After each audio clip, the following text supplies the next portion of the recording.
साथ संगत जी, प्यार से कहना धन निरंकार जी।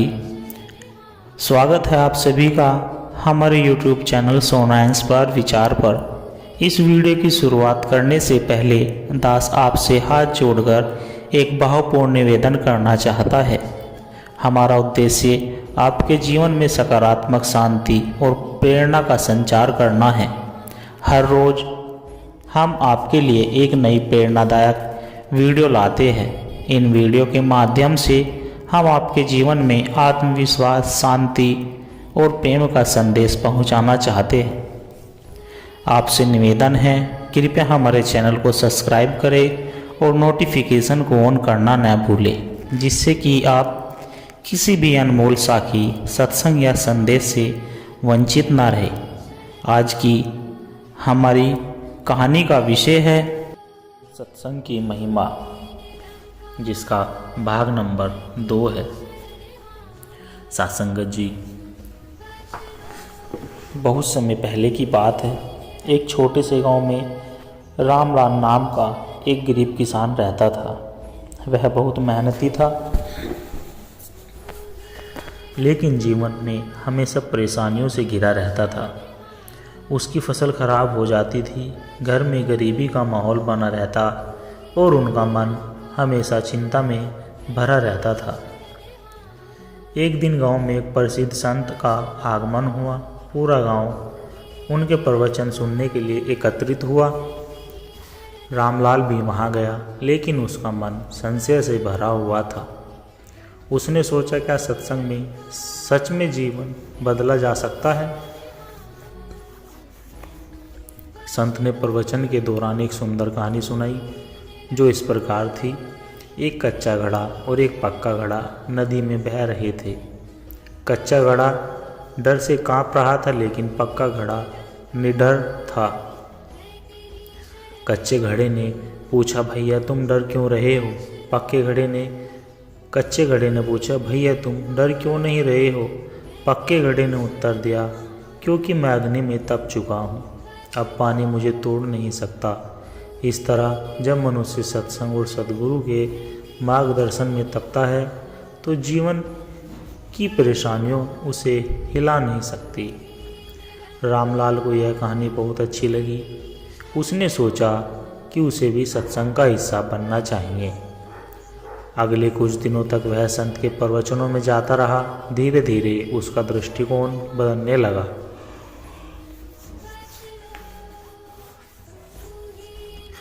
रामलाल ने संत के उपदेशों को अपने जीवन में अपनाना शुरू किया। उसने अपने कर्मों में ईमानदारी, धैर्य और प्रेम को स्थान दिया। पहले जहां वह छोटी छोटी बातों पर क्रोधित हो जाता था, अब वह ध्यानपूर्वक समस्याओं का समाधान खोजने लगा। कुछ महीनों बाद उसकी मेहनत रंग लाई। फसल अच्छी हुई, घर की गरीबी दूर होने लगी और सबसे महत्वपूर्ण बात, उसका मन शांत हो गया। गांव के लोग भी उसकी इस सकारात्मक से प्रेरित हुए और सत्संग में जाने लगे। सत्संगत जी, यह कहानी हमें सिखाती है कि सत्संग सिर्फ प्रवचन सुनना नहीं, बल्कि उसे जीवन में अपनाना भी है। जब हम अच्छे विचारों, अच्छे कर्मों और आध्यात्मिक ज्ञान के साथ जीवन व्यतीत करते हैं, तो कोई भी परेशानी हमें हिला नहीं सकती। सत्संग की शक्ति से जीवन में सकारात्मक परिवर्तन अवश्य आता है। सत्संग से बढ़कर कोई मित्र नहीं और संत से बढ़कर कोई गुरु नहीं। सत्संगत जी, कर्म का चक्र। बहुत समय पहले की बात है। एक राज्य में राजा विक्रमादित्य का शासन था। वे न्यायप्रिय और दयालु राजा थे। उनके इस राज्य में सभी सुखी थे, लेकिन एक गांव में गरीब किसान माधव बहुत ही कठिन जीवन व्यतीत कर रहा था। वह ईमानदार और मेहनती था, लेकिन जीवन में कभी सफल नहीं हो पाया। एक दिन वह उदास मन से जंगल में गया। वहां उसे एक वृद्ध साधु मिले। माधव ने उन्हें प्रणाम किया और कहा, महाराज, मैं दिन रात मेहनत करता हूँ, फिर भी सफलता नहीं मिलती, ऐसा क्यों? साधु मुस्कुराकर बोले, यह सब तुम्हारे पूर्व जन्म के कर्मों का फल है, लेकिन यदि तुम अच्छे कर्म करते रहोगे तो आने वाला समय अवश्य सुधरेगा। माधव ने जिज्ञासु होकर पूछा, क्या आप मुझे मेरे पूर्व जन्म की कहानी बता सकते हैं? साधु ने ध्यान लगाया और बोले, पिछले जन्म में तुम एक धनी व्यापारी थे। तुम्हारे पास धन दौलत की कोई कमी नहीं थी, लेकिन तुम अहंकारी और निर्दयी थे। गरीबों की मदद करने के बजाय तुम उनका शोषण करते थे।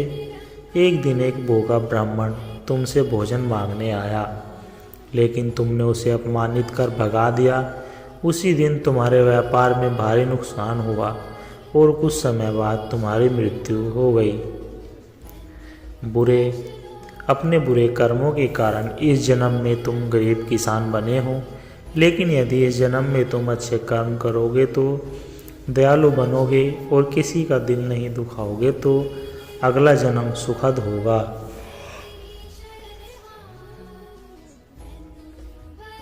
और शायद इसी जन्म में भी परिवर्तन आ सकता है। माधव ने साधु की बातों को गहराइयों से समझा। उसने निश्चय किया कि अब वह ईमानदारी के साथ परोपकारी भी करेगा। उसने अपनी थोड़ी सी फसल में से कुछ हिस्सा भूखों को दान दे दिया। गांव में जो लोग परेशान थे उनकी यथासंभव मदद करने लगा। धीरे धीरे उनका समय बदलने लगा। उसकी फसलें पहले से बेहतर होने लगी। गांव के लोग उसकी प्रशंसा करने लगे और राजा विक्रमादित्य को भी उसके परोपकार की कहानियाँ सुनाई देने लगी। एक दिन राजा गांव में आए और माधव की ईमानदारी और परोपकार से प्रभावित हुए। उसे अपने दरबार में एक महत्वपूर्ण पद दिया। अब माधव के जीवन में समृद्धि आ गई और उसने यह समझ लिया कि कर्म ही मनुष्य का असली भाग्य बनाता है।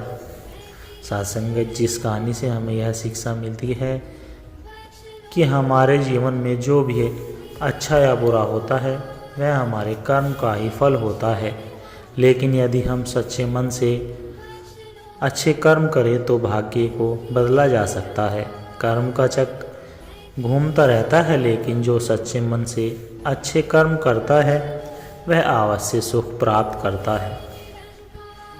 सात्संगत जी, कर्मों का खेल। हमारा जीवन एक रहस्यमय यात्रा है और इस यात्रा में जो कुछ भी हमारे साथ होता है वह हमारे कर्मों का परिणाम होता है। प्राचीन शास्त्रों में कहा गया है, जैसा करोगे वैसा ही भरोगे। यह संसार कर्मों का एक विशाल खेल है, जहाँ हर कार्य का प्रतिफल अवश्य मिलता है। सात्संगत जी, आज के इस विस्तृत प्रवचन में हम निम्नलिखित बिंदुओं पर चर्चा करेंगे, जैसे कर्म का अर्थ और परिभाषा, कर्म के प्रकार, कर्म और भाग्य का संबंध, कर्म का फल कब और कैसे मिलता है, पिछले जन्मों के कर्म और उनका प्रभाव, कर्मों से मुक्ति का मार्ग, एक प्रेरणादायक कथा सारांश। सात्संगत जी, संस्कृत में कर्म शब्द का अर्थ होता है कार्य या क्रिया। यह हमारे विचारों, शब्दों और कार्यों से मिलकर बनता है। भागवत गीता में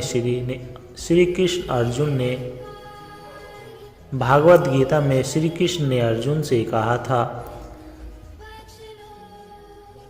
तुम्हारे कर्म करने का अधिकार है, लेकिन उसके फल की चिंता मत करो।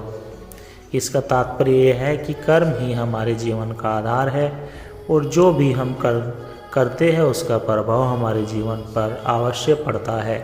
हिंदू धर्म और योग दर्शन में कर्मों को 3 भागों में विभाजित किया गया है। नंबर 1 संचित कर्म, नंबर 2 प्रारब्ध कर्म, नंबर 3 क्रियात्मक कर्म। अक्सर लोग सोचते हैं कि भाग्य ही सब कुछ तय करता है, लेकिन सच्चाई यह है कि भाग्य भी कर्मों के आधार पर बनता है। यदि कोई व्यक्ति बीज बोता है तो उसमें समय पर पानी और खाद देने होंगे। यदि वह मेहनत करेगा तो फसल अच्छी होगी। यदि कोई व्यक्ति गलत कार्य करेगा तो उसका बुरा परिणाम उसे भविष्य में अवश्य मिलेगा। इसलिए भाग्य कर्मों का ही परिणाम है।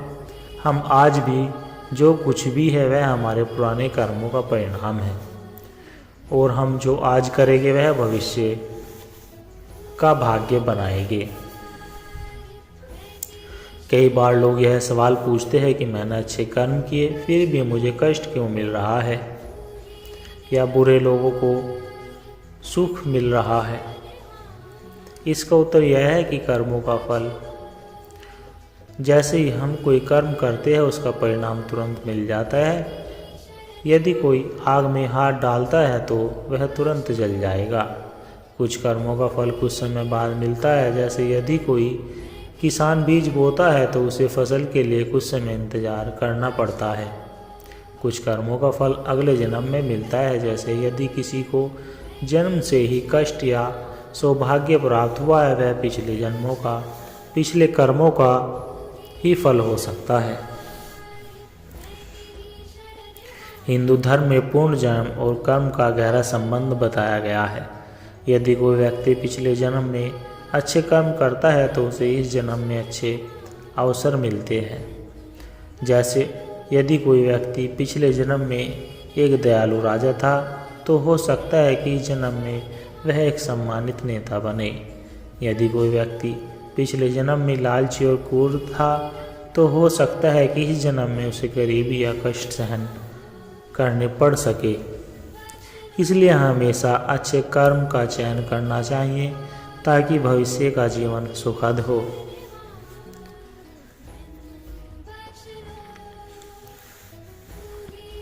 एक बार एक भोज ने एक संत से पूछा, क्या मैं अपने बुरे कर्मों को समाप्त कर सकता हूँ? संत ने कहा, राजन, क्या तुम एक पुरानी दीवार को तुरंत गिरा सकते हो? राजन ने कहा, नहीं, उसके लिए पहले ईंटें हटानी पड़ेगी। संत ने कहा, इसी तरह कर्मों का प्रभाव भी धीरे धीरे कम होता है। यदि तुम अच्छे कर्म करते रहोगे तो धीरे धीरे पुराने पाप समाप्त हो जाएंगे और तुम्हारा जीवन सुखमय बन जाएगा।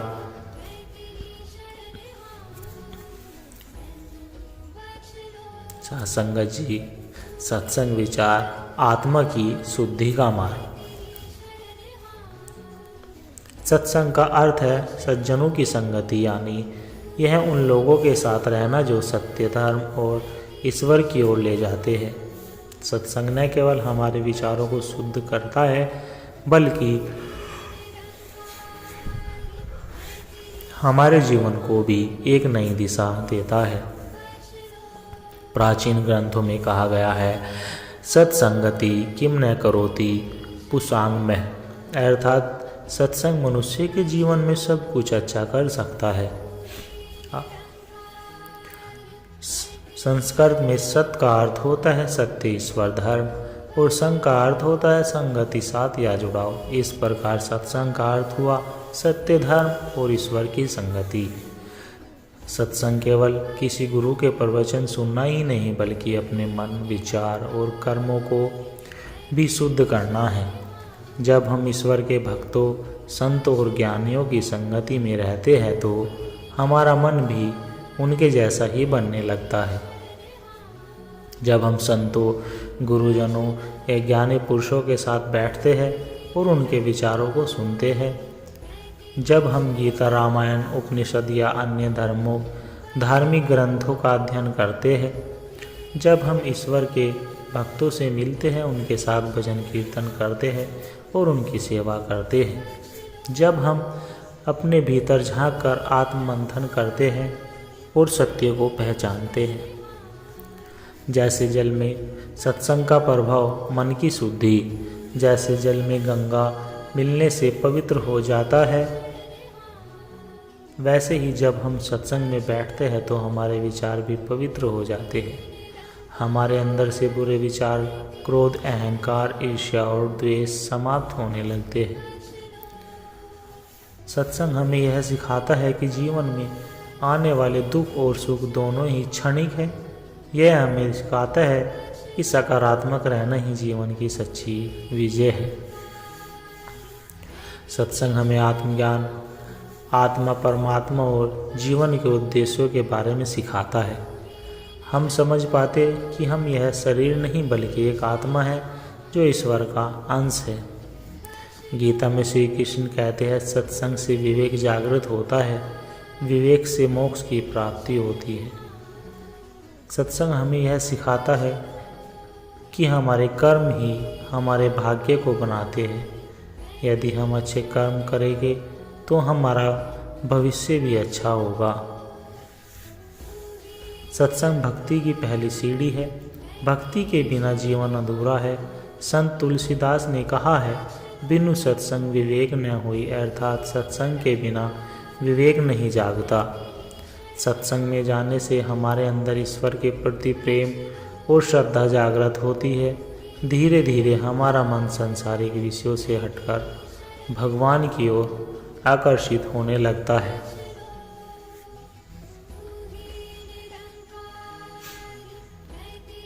सत्संग की महिमा पर एक प्रेरक कथा।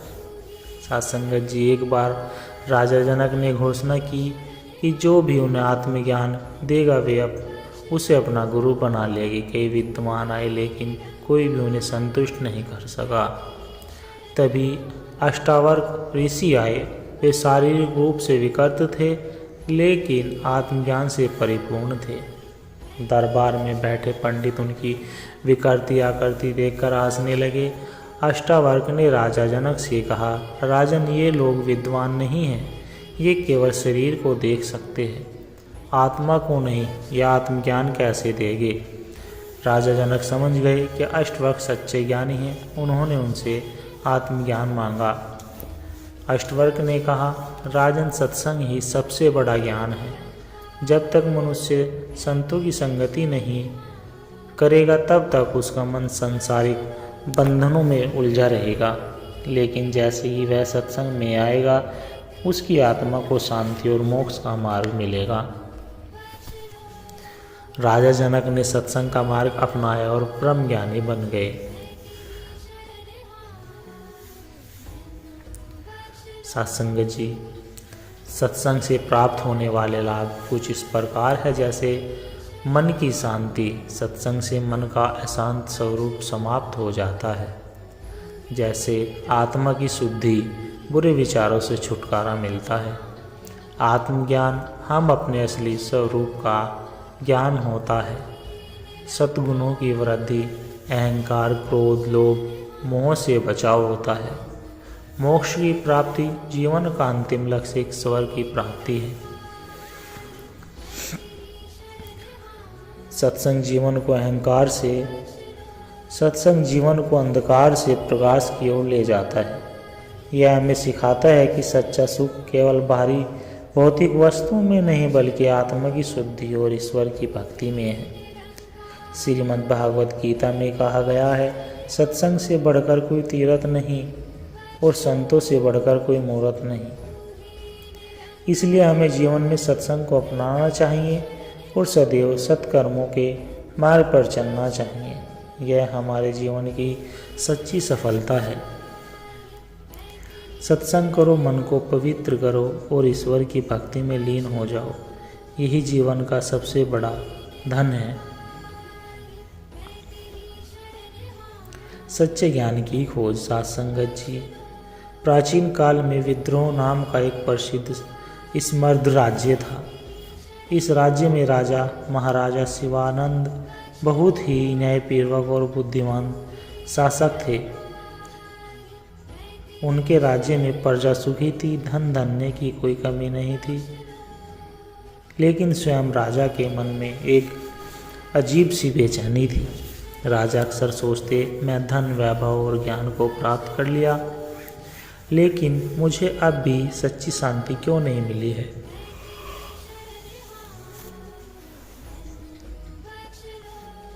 एक दिन राजा ने अपने दरबार में सभी विद्वानों, संतों और गुरुओं को आमंत्रित किया और पूछा, संसार में सबसे बड़ी संपत्ति क्या है? कई विद्वानों ने उत्तर दिए, धन ही सबसे बड़ी संपत्ति, संतान सबसे बड़ी संपत्ति, राज्य और शक्ति सबसे बड़ी संपत्ति। लेकिन राजा संतुष्ट नहीं हुआ। तभी दरबार में एक वृद्ध संत आए। वे संत तेजस्वी और दिव्य आभा से युक्त थे। राजा ने उनसे वही प्रश्न किया। संत मुस्कुराए और बोले, राजन, संसार की सबसे बड़ी संपत्ति आत्मज्ञान है। यदि आप सच्चा ज्ञान प्राप्त कर ले तो सब कुछ प्राप्त कर सकते हैं, लेकिन यह केवल पुस्तकों तक नहीं मिलता, इसे अनुभव करना पड़ता है। राजा ने जिज्ञासा से पूछा, मैं आत्मज्ञान कैसे प्राप्त करूं या कर सकता हूं? संत बोले, राजन, इसके लिए आपको अपनी सुख सुविधाओं का त्याग कर कुछ समय के लिए एक सच्चे मार्गदर्शक की शरण में जाना होगा। यदि आप तैयार हैं तो कल सूर्योदय के समय नगर के पूर्वी द्वार पर आइए। राजा ने निश्चय किया कि वे इस यात्रा पर अवश्य जाएंगे। आत्मज्ञान की यात्रा। अगले दिन राजा साधारण वस्त्र धारण कर नगर के पूर्वी द्वार पर पहुँचे। वहाँ वही संत परीक्षा कर रहे थे। उन्होंने राजा को जंगल की ओर चलने का संकेत किया। चलते चलते राजा और संत एक घने जंगल में पहुँचे। संत ने कहा, अब से आपको मेरी सभी आज्ञाओं का पालन करना होगा। राजा ने सिर झुका लिया। संत ने पहले ही दिन राजा को कुछ कार्य सौंपे, जैसे रात्रि में बिना किसी भय के जंगल में अकेले ध्यान लगाना, भोजन केवल उतना ही करना जितना शरीर को आवश्यक हो, हर जीव में भगवान का अंश देखना और अहंकार त्यागना। शुरुआत में राजा को बहुत कठिनाई हुई।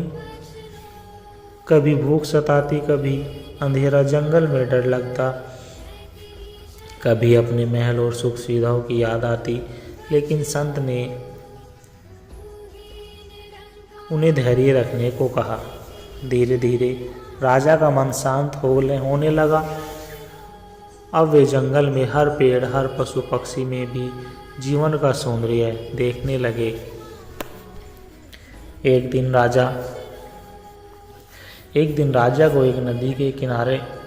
संत राजा को नदी के किनारे ले गए। उन्होंने राजा से कहा, इस नदी में झांक कर देखो, तुम्हें क्या दिखाई देता है?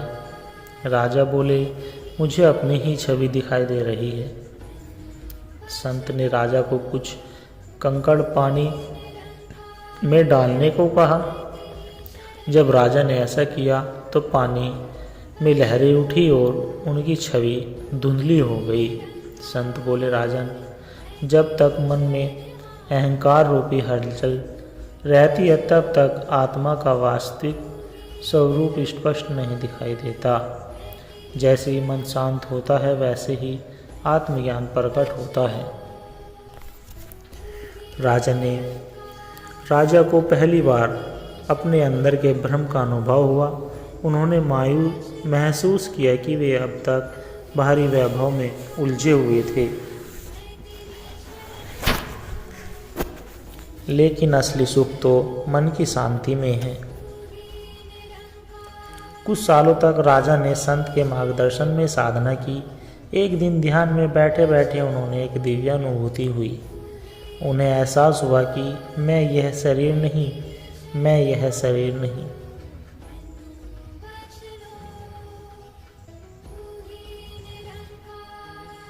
यह नाम और पदवी नहीं, मैं एक अंश हूँ उस दिव्य सत्ता का जिसे लोग ईश्वर कहते हैं। उस दिन से राजा पूरी तरह बदल गए।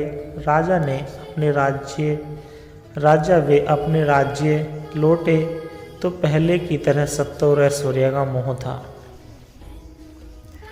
अब वे निस्वार्थ भाव से अपनी प्रजा की सेवा करने लगे। उन्होंने निश्चय किया कि वे हर महीने कुछ दिन सत्संग और ध्यान में बिताएंगे और लोगों को भी आत्मज्ञान का महत्व समझाएंगे। सत्संगत जी, इस आध्यात्मिक कहानी विचार से हमें यह शिक्षा मिलती है कि सच्ची शांति बाहरी चीज़ों में नहीं बल्कि आत्मज्ञान में है। अहंकार ही मनुष्य को अज्ञान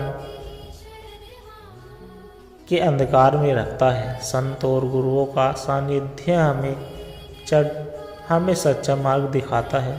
ध्यान और साधना